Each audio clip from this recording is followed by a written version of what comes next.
Bihar board classes में आप सभी का हार्दिक स्वागत है।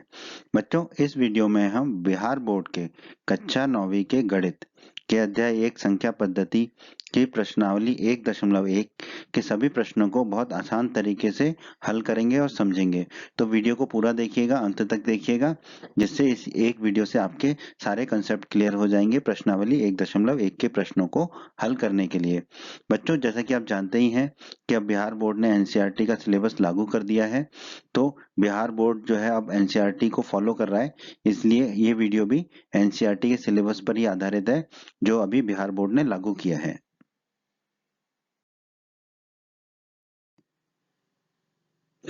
आप अगर बिहार बोर्ड के चैनल पर नए हैं और आपने अभी तक बिहार बोर्ड के चैनल को सब्सक्राइब नहीं किया है, तो जल्दी से सब्सक्राइब बटन को दबाकर हमारे बिहार बोर्ड के चैनल को सब्सक्राइब कर लीजिए और बेल आइकन को भी दबा दीजिए। इससे आपको हमारे चैनल पर जब भी कोई नया वीडियो आएगा तो उस वीडियो का नोटिफिकेशन सबसे पहले आपको मिलेगा।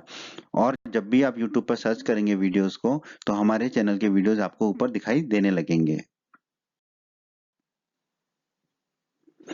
प्रश्न एक में हमसे पूछा है, क्या शून्य एक परिमेय संख्या है? तो हमें उस प्रश्न का उत्तर देना है कि क्या शून्य एक परिमेय संख्या है। फिर हमसे पूछा है, क्या इसे आप p बटे q के रूप में लिख सकते हैं जहां p और q पूर्णांक है और q का मान शून्य नहीं है। तो हम जानते हैं बच्चों, हमने अध्याय 1 के परिचय के वीडियो में पढ़ा था कि कोई भी संख्या अगर परिमेय संख्या होती है तो हम उसे p बटे q के रूप में लिख सकते हैं। या हम कह लें कि अगर हम किसी संख्या को p बटे q के रूप में लिख सकते हैं तो वो संख्या परिमेय संख्या होती है। तो हमें पहले प्रश्न के पहले भाग का उत्तर देंगे कि क्या शून्य एक परिमेय संख्या है, और अगर शून्य एक परिमेय संख्या होगी तो उसे हम p बटे q के रूप में लिख सकते हैं। तो आइए चलते हैं, शून्य के बारे में हम चर्चा कर लेते हैं। अध्याय 1 के परिचय के वीडियो में हमने पढ़ा था वास्तविक संख्याओं का वर्गीकरण। तो अगर आपने हमारे अध्याय 1 के परिचय का वीडियो नहीं देखा है तो अवश्य देख लें। आई बटन पर क्लिक करने से आपको अध्याय 1 के सभी वीडियोस के लिंक मिल जाएंगे। तो अध्याय 1 के परिचय के वीडियो में हमने क्या पढ़ा था कि जो शून्य है वो पूर्ण संख्या होती है, पूर्ण संख्या पूर्णांक होती है, पूर्णांक परिमेय संख्या होती है। इसका मतलब शून्य जो है पूर्ण संख्या है और पूर्ण पूर्ण संख्या पूर्णांक है, तो शून्य भी पूर्णांक है। और पूर्णांक जो है वो परिमेय संख्या है, तो इसका मतलब शून्य भी परिमेय संख्या है। तो शून्य हमारी एक परिमेय संख्या होती है। अब हम चलते हैं अपने प्रश्न की तरफ वापस। तो अभी हमने देखा कि जो शून्य है वो एक परिमेय संख्या है, तो हमारे इस प्रश्न का उत्तर होगा हाँ, शून्य एक परिमेय संख्या है। और हम जानते हैं कि परिमेय संख्या को हम p बटे q के रूप में लिख सकते हैं जहां p और q पूर्णांक है और q का मान शून्य नहीं है। ये हम अध्याय 1 के परिचय के वीडियो में भी पढ़ चुके हैं। तो शून्य को p बटे q के रूप में कैसे लिख सकते हैं हम? उसके लिए p को शून्य लेना होगा और q कोई भी पूर्णांक ले सकते हैं हम। तो शून्य बराबर p बटे q कैसे होगा? शून्य बटे एक, शून्य बटे दो, शून्य बटे तीन, शून्य बटे -2। ये सब शून्य के उदाहरण है p बटे q के रूप में। तो ये उत्तर हो गया हमारे प्रश्न के दूसरे भाग का। प्रश्न के पहले भाग का उत्तर है हमारा हाँ, शून्य एक परिमेय संख्या है। प्रश्न 2 में हमसे कहा गया है 3 और 4 के बीच में 6 परिमेय संख्याएं ज्ञात कीजिए। तो हमें 3 और 4 के बीच में 6 परिमेय संख्या ज्ञात करनी है। कितनी परिमेय संख्या ज्ञात करनी है? 6। तो हम क्या करेंगे, 6 से एक बड़ी संख्या ले लेंगे, 6 धन 1 करेंगे, जिसे हम p कहेंगे। तो p बराबर हमने लिख लिया 6 धन 1 बराबर 7। 6 क्यों लिया? क्योंकि हमें 6 परिमेय संख्याएं ज्ञात करनी थी। तो ये हो गया p बराबर हमारा 7, 6 धन 1। ठीक है। अब हम क्या करेंगे, दोनों संख्याओं में p बटा p से गुणा करेंगे। तो पहली छोटी संख्या है 3, तो 3 में गुणा करेंगे p बटे p से। तो 3 गुणा हो जाएगा, p है 7 तो 7 बटे 7। तो फिर 3 गुणा 7 हो जाएगा 21, बटे में आ जाएगा 7। अब दूसरी संख्या है 4, तो 4 का भी गुणा करेंगे p बटे p से। तो 4 गुणा p बटे p लिखा, तो p है 7 तो ये हो जाएगा 7 बटे 7। तो 4 गुणा 7 बटे 7, 4 गुणा 7 हो जाएगा 28, तो ये हो जाएगा 28 बटे 7। अब क्या करना है, बहुत आसान है, 6 परिमेय संख्या ज्ञात करनी है। तो जो छोटी संख्या थी 3, जिसमें p बटा p का गुणा करने पर 21 बटे 7 आया था, उसमें हर को तो वही रखना है, जैसे कि 7 है तो 7 ही रखेंगे। अंश में एक एक संख्या अंक जोड़ते जाएंगे। तो देखिए कैसे करते हैं। तो हर तो 7 ही रखा हमने, ठीक है। अब अंश में जो है एक जोड़ेंगे, तो 21 में एक जोड़ेंगे तो पहली परिमेय संख्या आ जाएगी। 21 में एक जोड़ा तो आया 22, तो 22 बटे 7। फिर 21 में 2 जोड़ेंगे तो दूसरी परिमेय संख्या आ जाएगी 21 धन 2, यानी कि 23 बटे 2, 23 बटे 7। फिर 21 में तीसरी परिमेय संख्या ज्ञात करने के लिए अंश में 3 जोड़ेंगे तो 21 धन 3, यानी कि 24 बटे 7। फिर चौथी परिमेय संख्या ज्ञात करने के लिए अंश में 4 जोड़ेंगे तो 21 धन 4 यानी कि 25/7। पांचवी परिमेय संख्या ज्ञात करने के लिए अंश में 5 जोड़ेंगे तो 21 धन 5 यानी कि 26/7। छठी परिमेय संख्या ज्ञात करने के लिए अंश में 6 जोड़ेंगे यानी कि 21 धन 6 यानी कि 27/7। तो ये 6 परिमेय संख्या आ गई हमारी 22/7, 23/7, 24/7, 25/7, 26/7 और 27/7। यही हमारे प्रश्न 2 का उत्तर है और यही विधि है जिससे हम इस तरह के प्रश्नों को हल करते हैं।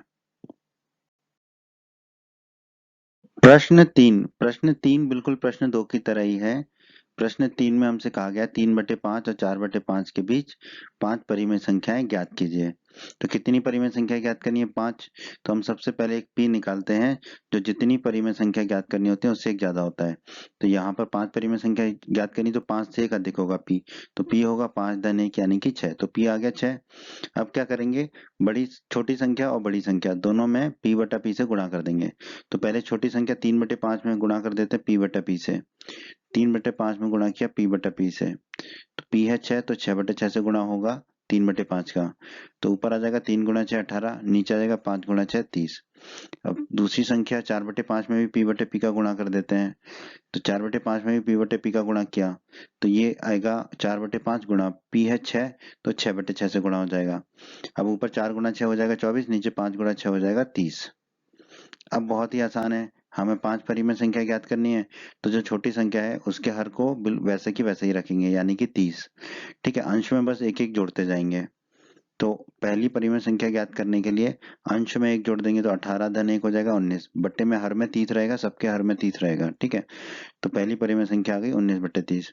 दूसरी परिमेय संख्या ज्ञात करने के लिए अंश में 2 जोड़ देंगे तो 18 धन 2 आ गया 20। तो ये दूसरी परिमेय संख्या हो गई 20/30। तीसरी परिमेय संख्या ज्ञात करने के लिए अंश में 3 जोड़ देंगे तो हो जाएगा 18 धन 3 यानी कि 21। तो ये आ गया हमारा 21/30। चौथी परिमेय संख्या ज्ञात करने के लिए हम अंश में 4 जोड़ देंगे तो हो जाएगा 18 धन 4 यानी कि 22 बटे में 30 आई। पांचवी परिमेय संख्या ज्ञात करने के लिए अंश में हम 5 जोड़ देंगे तो हो जाएगा 18 धन 5 बटे में 30 आई। तो ये हो जाएगा 23/30। तो इस तरीके से हमने 5 परिमेय संख्या ज्ञात कर ली 19/30, 20/30, 21/30, 22/30 और 23/30। यही हमारा प्रश्न 3 का उत्तर है बच्चों। आप अगर बिहार बोर्ड के चैनल पर नए हैं और आपने अभी तक बिहार बोर्ड के चैनल को सब्सक्राइब नहीं किया है तो जल्दी से सब्सक्राइब बटन को दबाकर हमारे बिहार बोर्ड के चैनल को सब्सक्राइब कर लीजिए और बेल आइकन को भी दबा दीजिए। इससे आपको हमारे चैनल पर जब भी कोई नया वीडियो आएगा तो उस वीडियो का नोटिफिकेशन सबसे पहले आपको मिलेगा। और जब भी आप यूट्यूब पर सर्च करेंगे वीडियोस को तो हमारे चैनल के वीडियोस आपको ऊपर दिखाई देने लगेंगे। प्रश्न 4 में हमसे कहा गया है नीचे दिए गए कथन सत्य हैं या असत्य हैं। तो हमें बताना है, हमें 3 कथन दिए गए हैं तो हमें बताना है तीनों कथनों में से कौन से कथन सत्य हैं और कौन से असत्य हैं और कारण के साथ अपने उत्तर दीजिए। तो आइए चलते हैं पहले कथन की तरफ। पहला कथन हमें दिया है प्रत्येक प्राकृत संख्या एक पूर्ण संख्या होती है। तो आइए प्राकृत संख्या और पूर्ण संख्या में संबंध देख लेते हैं और इस कथन को सत्य है या असत्य बता देते हैं। बच्चों, अध्याय 1 के परिचय के वीडियो में हमने ये वास्तविक संख्याओं का वर्गीकरण पढ़ा था। तो अब हम इस प्रश्न को हल कर लेंगे इस वर्गीकरण से। अगर आपने अध्याय 1 का परिचय का वीडियो नहीं देखा है तो अवश्य देखें। आई बटन पर क्लिक करने से आपको अध्याय 1 के सभी वीडियोस के लिंक मिल जाएंगे। तो इस वर्गीकरण में हमने पढ़ा था जो पूर्ण संख्या होती है या तो वो शून्य होती है या प्राकृत संख्या होती है। इसका मतलब क्या है कि जो प्राकृत संख्या है वो पूर्ण संख्या का ही एक रूप है। परंतु पूर्ण संख्या हमेशा प्राकृत संख्या हो ये जरूरी नहीं है। पूर्ण संख्या शून्य भी हो सकती है परंतु प्राकृत संख्या जो है हमेशा पूर्ण संख्या होती है। अब हम चलते हैं प्रश्न की तरफ। तो हमारा प्रश्न में कथन है प्रत्येक प्राकृत संख्या एक पूर्ण संख्या होती है। तो अभी हमने देखा कि हाँ, प्रत्येक प्राकृत संख्या जो है वो एक पूर्ण संख्या ही होती है। तो ये कथन क्या हमारा सत्य है। क्यों? क्योंकि पूर्ण संख्याओं के संग्रह में सभी प्राकृत संख्याएं होती हैं। पूर्ण संख्या प्राकृत संख्याएं और शून्य से मिलकर बनी होती है। तो पूर्ण संख्याओं के संग्रह में सभी प्राकृत संख्याएं होती हैं, इसलिए प्राकृत संख्याएं जो है वो पूर्ण संख्या होती है हमेशा। प्रत्येक प्राकृत संख्या एक पूर्ण संख्या होती है, इसलिए दिया गया कथन सत्य है। अब चलते हैं प्रश्न 4 के कथन 2 की तरफ। प्रश्न 4 का कथन 2 है हमारा, प्रत्येक पूर्णांक एक पूर्ण संख्या होती है। हमें बताना है ये कथन सत्य है या असत्य है। तो आइए पूर्णांक और पूर्ण के रिश्ते की बात कर लेते हैं। पूर्णांक और पूर्ण संख्या के रिश्ते की बात कर लेते हैं, फिर इस कथन के बारे में हम बात करेंगे। वास्तविक संख्याओं का वर्गीकरण फिर से देख लेते हैं हम, जो अध्याय 1 के परिचय के वीडियो में हम देख चुके हैं। तो इस वर्गीकरण में हमने देखा था जो पूर्णांक होता है वो दो प्रकार का होता है, या तो ऋणात्मक पूर्णांक या पूर्ण संख्या। तो ऋणात्मक पूर्णांक हो सकता है पूर्णांक, या फिर पूर्ण संख्या हो सकता है। तो पूर्णांक जो है हमेशा पूर्ण संख्या होगा ये आवश्यक नहीं है, कभी कभी पूर्णांक ऋणात्मक पूर्णांक हो सकता है। तो आइए चलते हैं हम कथन की तरफ वापस और प्रश्न का उत्तर देते हैं। तो बच्चों, जैसा कि अभी हमने जाना कि जो पूर्णांक होता है या तो वो पूर्ण संख्या होती है या ऋणात्मक पूर्णांक होता है। तो प्रत्येक पूर्णांक एक पूर्ण संख्या होती है ये जरूरी नहीं है, क्योंकि पूर्णांक ऋणात्मक पूर्णांक भी हो सकता है। तो ये कथन जो है वो क्या है, असत्य है। तो हमारा प्रश्न के दूसरे भाग का उत्तर होगा असत्य है। उदाहरण दे देते हैं, जैसे कि ऋणात्मक पूर्णांक का एक उदाहरण ले लेते हैं, -2। -2 ऋणात्मक पूर्णांक है जो कि एक पूर्णांक है, परंतु पूर्ण संख्या नहीं है। तो प्रत्येक पूर्णांक एक पूर्ण संख्या होती है ये एक असत्य कथन है, क्योंकि पूर्णांक ऋणात्मक पूर्णांक भी हो सकता है। आइए अब हम चलते हैं प्रश्न 4 के भाग 3 की तरफ।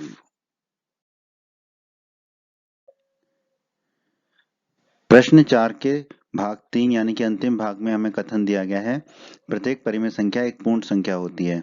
हमें बताना है ये कथन सत्य है या असत्य है। तो आइए चर्चा कर लेते हैं परिमेय संख्या और पूर्ण संख्या के रिश्ते के बारे में, और फिर हम कथन सत्य है या असत्य की चर्चा करेंगे। हमने अध्याय 1 के परिचय के वीडियो में पढ़ा था कि जो परिमेय संख्या है वो 3 प्रकार की होती है, पूर्णांक, शांत और अनुसानी आवर्ती। और पूर्णांक 2 प्रकार के होते हैं, ऋणात्मक पूर्णांक और पूर्ण संख्या। इसका मतलब परिमेय संख्या पूर्ण संख्या भी हो सकती है, ऋणात्मक पूर्णांक भी हो सकता है, शांत भी हो सकती है, या अनुसानी आवर्ती भी हो सकती है। इसका मतलब है कि परिमेय संख्या जो है जरूरी नहीं है कि हमेशा सिर्फ पूर्ण संख्या हो, वो ऋणात्मक पूर्णांक भी हो सकता है, वो शांत भी हो सकता है, वो अनुसानी आवर्ती भी हो सकता है। तो परिमेय संख्या जो है जरूरी नहीं है हमेशा पूर्ण संख्या हो। आइए अब हम चलते हैं कथन की तरफ वापस और प्रश्न का उत्तर देते हैं। कथन है, प्रत्येक परिमेय संख्या एक पूर्ण संख्या होती है। तो अभी हमने देखा परिमेय संख्या जो है वो जरूरी नहीं है कि पूर्ण संख्या हो, वो ऋणात्मक पूर्णांक भी हो सकता है, वो शांत भी हो सकती है, वो अनुसानी आवर्ती भी हो सकती है। तो ये कथन तो असत्य है, क्योंकि प्रत्येक परिमेय संख्या जरूरी नहीं है कि हमेशा पूर्ण संख्या ही हो। उदाहरण के लिए हम देख लें तो 1/3 जो है वो एक परिमेय संख्या है, परंतु पूर्ण संख्या नहीं है। तो बच्चों, प्रश्न 4 के भाग 3 का उत्तर है कि दिया गया कथन असत्य है। उम्मीद करते हैं बच्चों आपको हमारा ये वीडियो पसंद आया होगा। बच्चों, अगर आप बिहार बोर्ड के चैनल पर नए हैं और आपने अभी तक बिहार बोर्ड के चैनल को सब्सक्राइब नहीं किया है, तो सब्सक्राइब बटन पर दबाकर जल्दी से हमारे चैनल को सब्सक्राइब कर लीजिए और बेल आइकन को दबा दीजिए। इससे क्या होगा कि बिहार बोर्ड के चैनल पर जब भी कोई नया वीडियो आएगा तो उसका नोटिफिकेशन सबसे पहले आपको मिलेगा। और जब भी आप यूट्यूब पर वीडियो सर्च करेंगे तो बिहार बोर्ड के चैनल के वीडियोज आपको सर्च में ऊपर दिखाई देने लगेंगे। बच्चों, आप इस वीडियो को अपने दोस्तों के साथ व्हाट्सएप और फेसबुक पर अवश्य शेयर कीजिए, जिससे आपके दोस्तों का भी लाभ हो सके। और आपको अगर वीडियो पसंद आया है तो वीडियो को लाइक अवश्य करें। धन्यवाद बच्चों।